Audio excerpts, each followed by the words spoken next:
Sejam todos bem-vindos ao podcast da Expo Direito. Meu nome é Rose Gecomin e eu vou tratar de uma pauta de direito empresarial, inclusive como coordenadora científica do evento e do palco de direito empresarial. Eu me sinto honrada de caminhar ao lado do professor Geovani Magalhães, que eu sou muito fã. Obrigado, Rose. Nós já tivemos a oportunidade de dividir palco algumas vezes. Você é uma referência nacional para todos nós. Obrigado.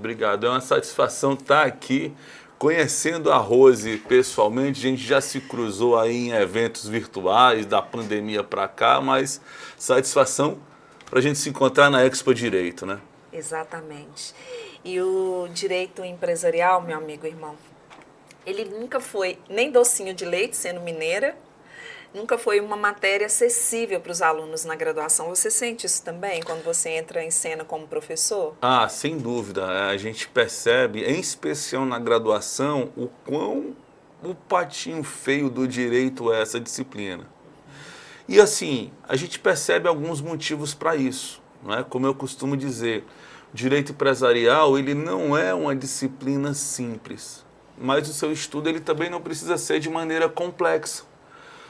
Você pode estudar direito empresarial em modo facilitado e ainda assim obter resultados em altos rendimentos. E é isso que a gente tenta trazer nas nossas aulas, nas nossas falas, nas nossas palestras. Há um método, que eu não sei se é o melhor, mas há um método extremamente eficiente para se estudar direito. Seja para uma prova na faculdade, seja para um exame de ordem, para o concurso público ou até para a labuta no dia a dia da criação das teses para a advocacia empresarial.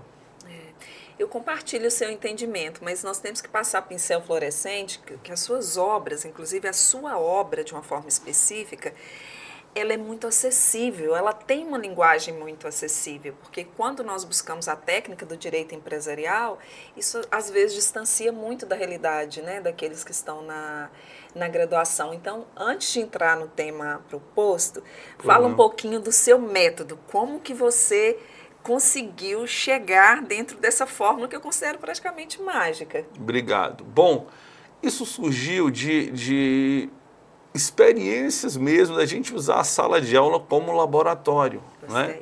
O que eu percebi? Eu percebi que não dá para você levar uma aula de direito empresarial como você leva qualquer outra aula de disciplina jurídica. A gente tem uma dinâmica muito própria aqui. E você começa a perceber isso quando?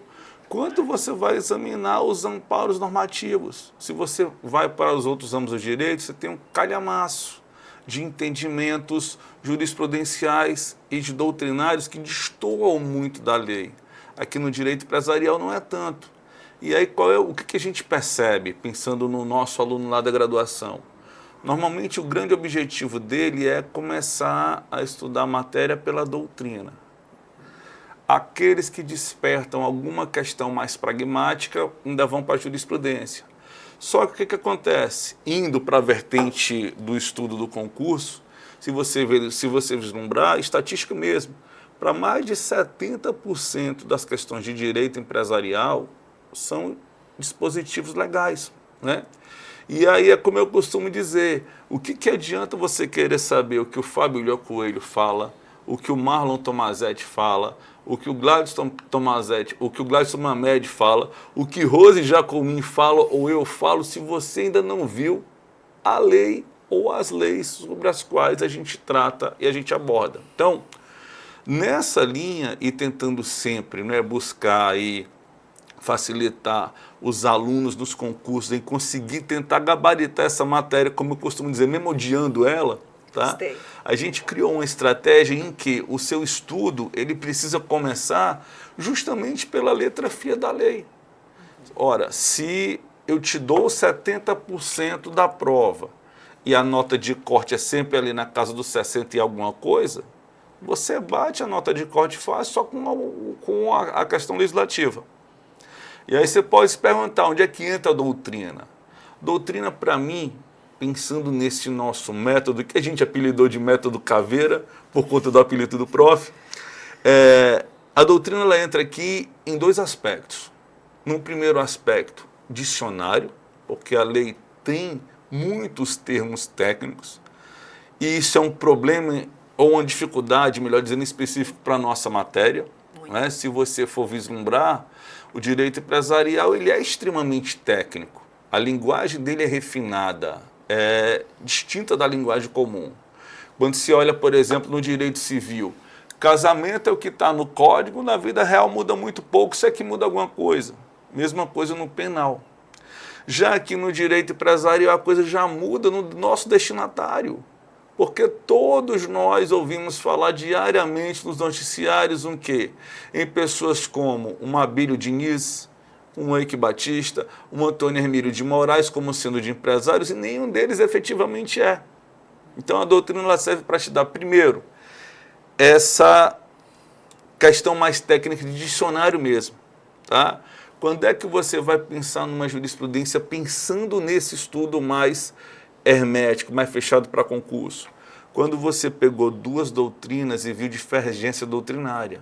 Porque se eu tenho uma divergência doutrinária ali, uma delas vai ser aplicável na prática. Tá? Então, eu imagino, a meu ver, tirando aquelas coisas triviais que você tem, vai estudar por questões anteriores, né?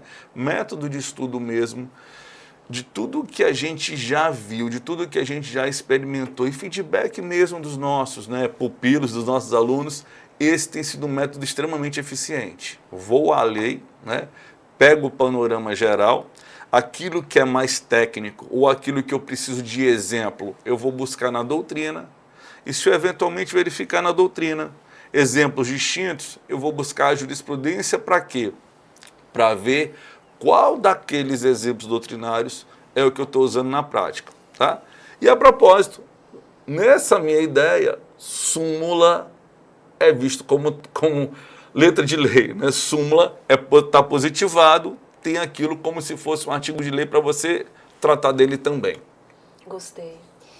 E para você que ainda não é da área empresarial, nós temos um caminhar muito espinhoso. Observem a importância e a generosidade do professor Giovanni Magalhães. Inclusive, ele tem muito conteúdo nas redes sociais dele, eu recomendo vocês a seguirem, porque nós temos um Código Comercial de 1850, praticamente está todo revogado, à exceção do direito marítimo. Isso. E aí, quando veio o Código Civil e a reforma dele, que já está passando por uma segunda reforma, estacionou a partir do artigo 966 e seguintes, né, quando trata um pouco da figura do empresário, é o que geralmente discute ali dentro da graduação. Mas tem muita lei especial, muita lei especial. E além das leis especiais, que nós temos que debruçar sobre ela, não é? Tem em relação à doutrina, posicionamentos em relação à divergência de um entendimento ou outro. E esse recorte que o professor Giovanni falou que é tão importante em relação às súmulas, porque é ali que nós vamos nos apegar. Tem um projeto de lei que está tramitando em relação à reforma da nossa área já faz um tempinho. Isso. E na pandemia, que nós tivemos reflexo, inclusive na área trabalhista, veio ali, praticamente tirou um engavetamento em relação à reforma da recuperação e falência. Isso. E alguns dispositivos do projeto de lei que caminhava à época, e nós tivemos a reforma da Lei 11.101. Exatamente. Que está sendo muito cobrado nas provas de concurso Sem e nas dúvida. provas da OAB. Eu queria sentir um pouco o seu olhar e que a gente tivesse a oportunidade na Expo Direito, inclusive, nesse podcast, de destacar alguns temas importantes. Ótimo. Para aqueles que estão nos acompanhando. Ótimo. Bom, se você for parar para analisar o histórico de provas do período pós-pandemia, você vai ver que os grandes temas a nível de exigência de concurso público estão exatamente em cima dos reflexos que a Lei 14.112 trouxe para a Lei 11.101. Tanto naquilo que foi efetivamente modificado da lei, quanto naquilo que foi positivado, que tudo bem que já era muita coisa, entendimento doutrinário, muita coisa tese do STJ, mas que foi efetivamente positivado nessa lei. Né? Eu destacaria aqui, de repente, 2 temas para a gente poder pensar a respeito, que são temas extremamente pragmáticos, temem que todo advogado que se vê trabalhando com recuperação de empresas e falências vai encarar, E são temas que as bancas examinadoras aqui, tanto faz você pegar banca do Enan, banca do ENAC, que vai ter agora também, banca de OAB, magistratura, o que for, é sempre nesses dois temas, que é o tema da consolidação na recuperação judicial e o tema do Deep Finance. Né? Então é impressionante como, pelo menos nesse aspecto, né, as bancas examinadoras tiveram essa sensibilidade, né, porque essa também é uma crítica que a gente faz em todo o palanque que a gente vai.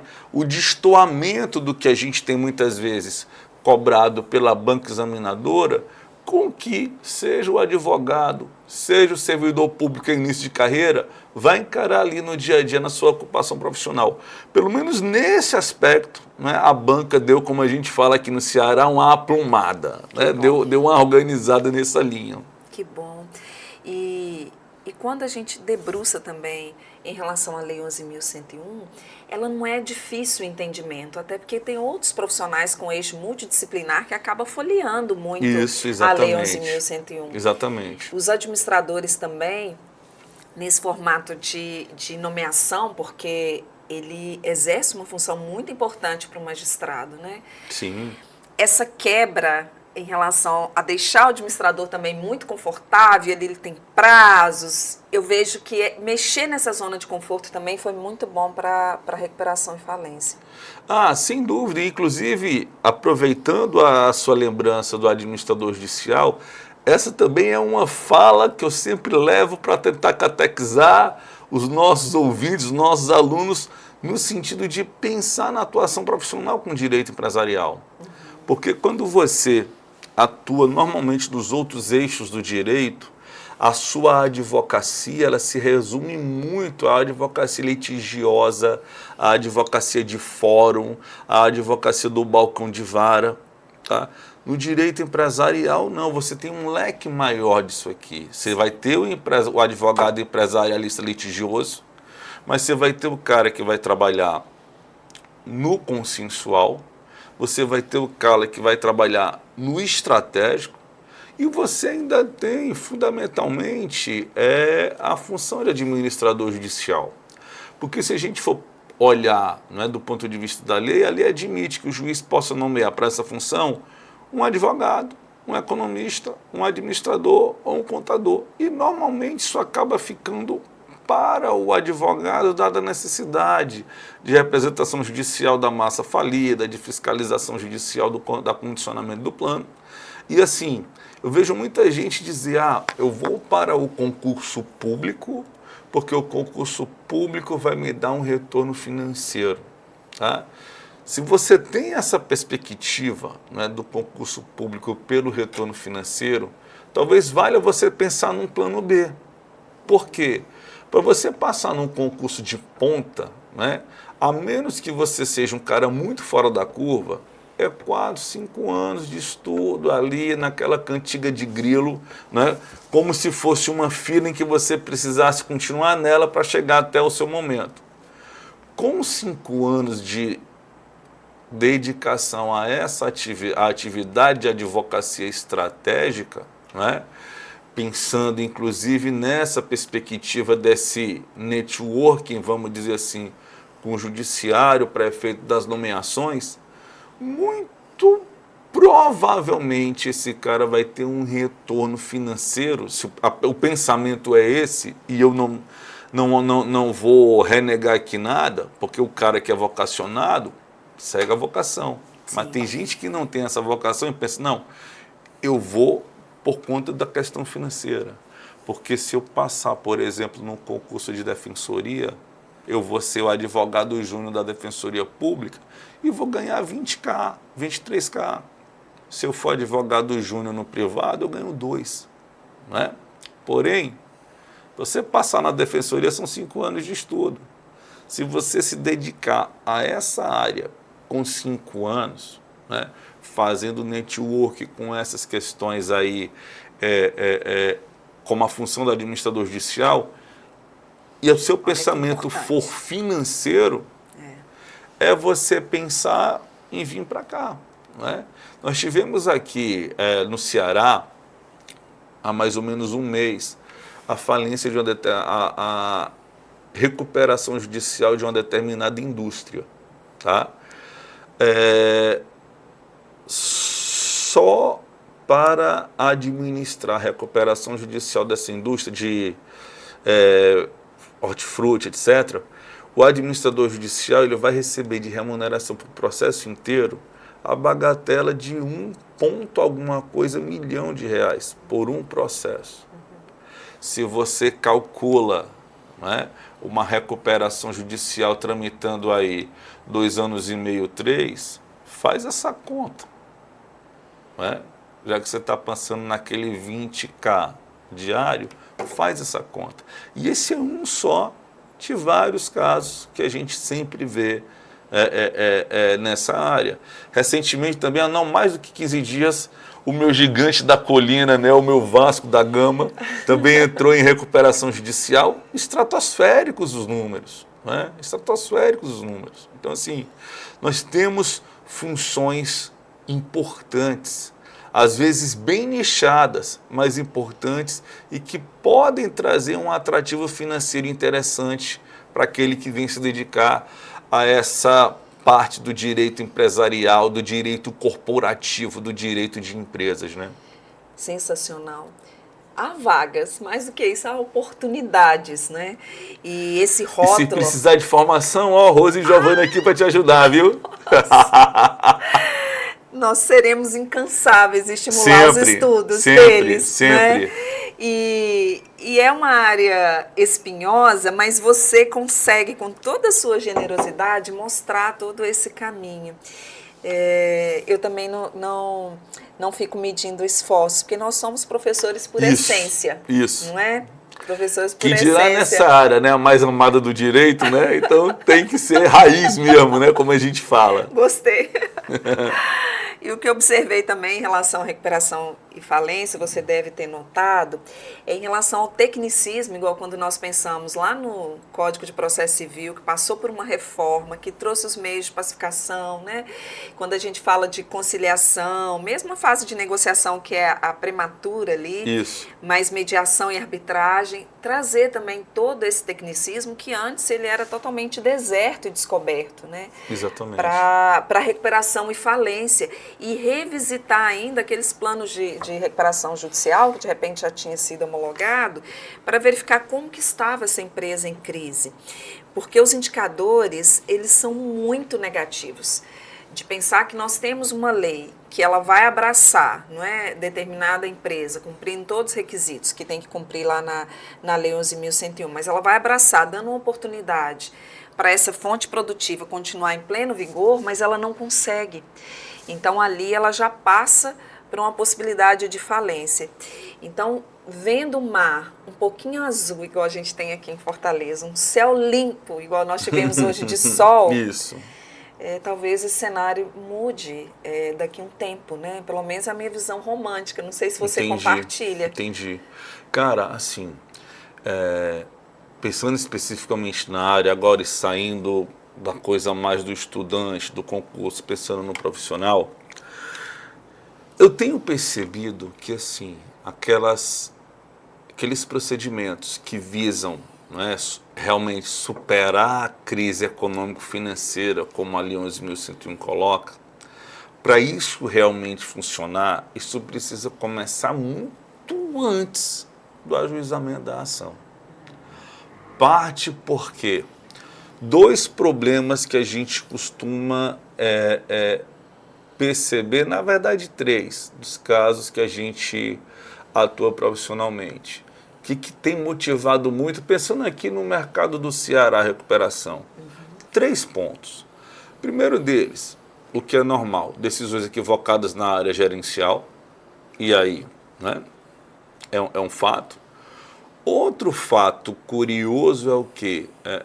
Muitas vezes divergências contábeis, problemas no âmbito da contabilidade empresarial, também acabam muitas vezes mascarando o cenário de crise, e quando aparece, já fica meio que inviável de pensar na solução, né, mais eficiente.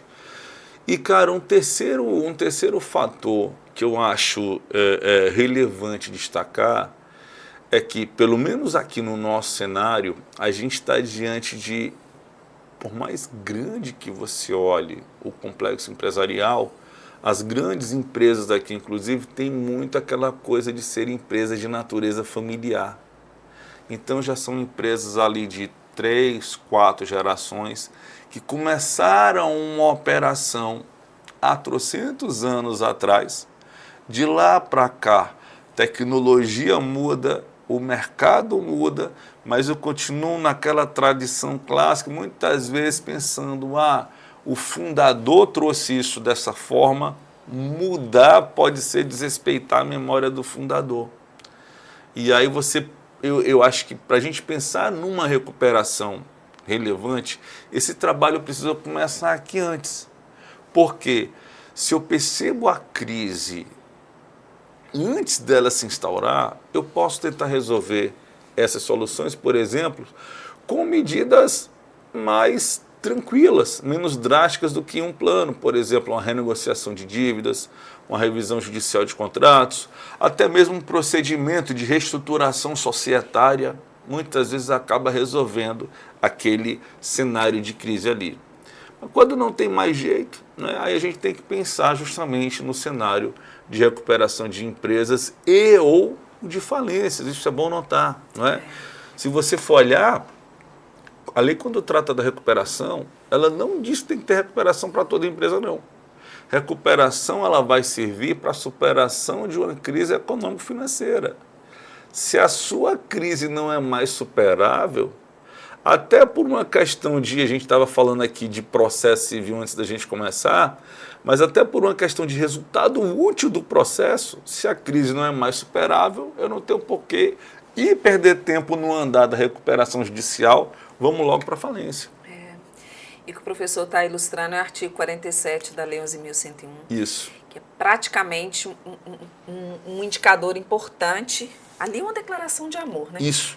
Você pega os princípios, faz o recorte dos princípios dali, você vê a viabilidade ou não. Eu costumo dizer que toda e qualquer recuperação de empresas, para você estudar, para fazer uma prova de concurso, ou para você conduzir um processo, ou ela começa, ou ela passa, ou ela termina no artigo 47, que vai dar justamente isso, os objetivos, as finalidades, os princípios inerentes a esse mundo, não é, esse cenário da empresa em crise. Gostei muito.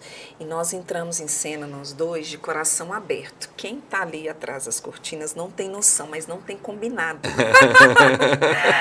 E o professor Giovanni falou das empresas familiares. As empresas familiares é tão complexo, Isso. Não é? É um mar ali de opções, de ferramentas jurídicas e mesmo de auxílio. Porque tem muita afetividade entre eles, muitas vezes você deixa de ser advogado para ser psicólogo dos sócios, parentes, né? Sim, muito. E tem ausência de planejamento sucessório, eu gosto muito de tratar também desse tema. Isso. Mas o índice de mortalidade, nesse momento de passar o bastão, é muito grande. Tem um conflito de gerações, preparar um sucessor também não é fácil, porque às vezes falta vocação nele. Mas você citou uma ferida que dói muito para as empresas familiares. Porque lá atrás pode ser que aquele plano de negócios, né, ou a forma do fundador conduzir aquele plano de trabalho funcionava bem, né? E o Silvio Santos, em vida, inclusive, ele fez várias tentativas de passar esse bastão. Hoje a filha dele conduz, mas não tem muito aquela essência ali do fundador, não é? Exatamente. Não tem todo aquele diálogo do fundador. E tantos outros fundadores também, eles vão ali de forma incansável tentando passar o bastão. Sem dúvida. Mas se não investir em tecnologia, olha o que nós avançamos nessa época da pandemia. Não dá para pensar, por exemplo, hoje um segmento 100% presencial, não é? Não dá para pensar.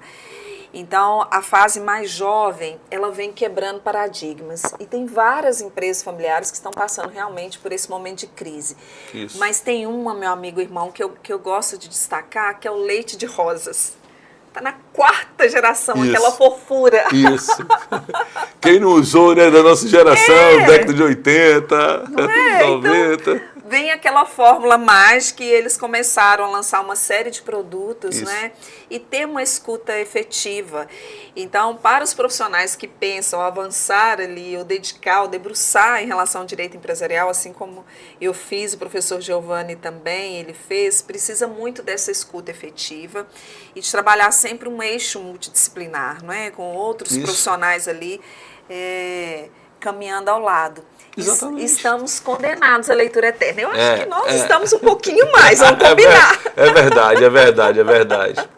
Até porque, cara, quando você fala, né, você é advogado empresarialista, todo mundo vai achar que você, além do empresarial, vai resolver o trabalho, o tributário, o previdenciário, o ambiental, o administrativo da empresa. Então você acaba tendo que ter essa visão mais holística, não é? Para poder, né, bem atuar na sua atividade. É uma relação de confiança. Assim como os empresários, né, e sócios da sociedade empresária têm uma relação de confiança com os seus contadores, tem essa relação de confiança também com o nosso caminhar. Isso. Eu estou com o coração apertado, porque eu gostaria de ficar com você por muito mais tempo, mas eu vou reforçar o convite. Vamos ter oportunidade, não é, pessoal? Expo Direito, 23 e 24 de maio, tá? Se quiserem ir só para o Congresso de Direito Empresarial, é no dia 24, viu? Está dispensado 23. Eu tô aqui, ó, de dedinho cruzado. E o professor Giovanni vai ficar pertinho da gente com toda essa sabedoria e generosidade. Estamos juntos, como a gente fala aqui no Ceará. Foi muito mágico te conhecer. Eu agradeço. Muito obrigada pela sua participação. Idem. E estou em contagem regressiva para o nosso Faltam evento. 60 dias, né? 59 dias para a Expo Direito.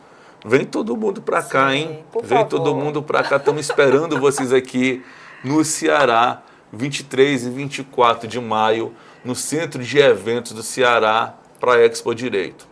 Tá bom? Sinta-se abraçado. Muito obrigada, meu amigo. Idem. Valeu. Valeu, pessoal.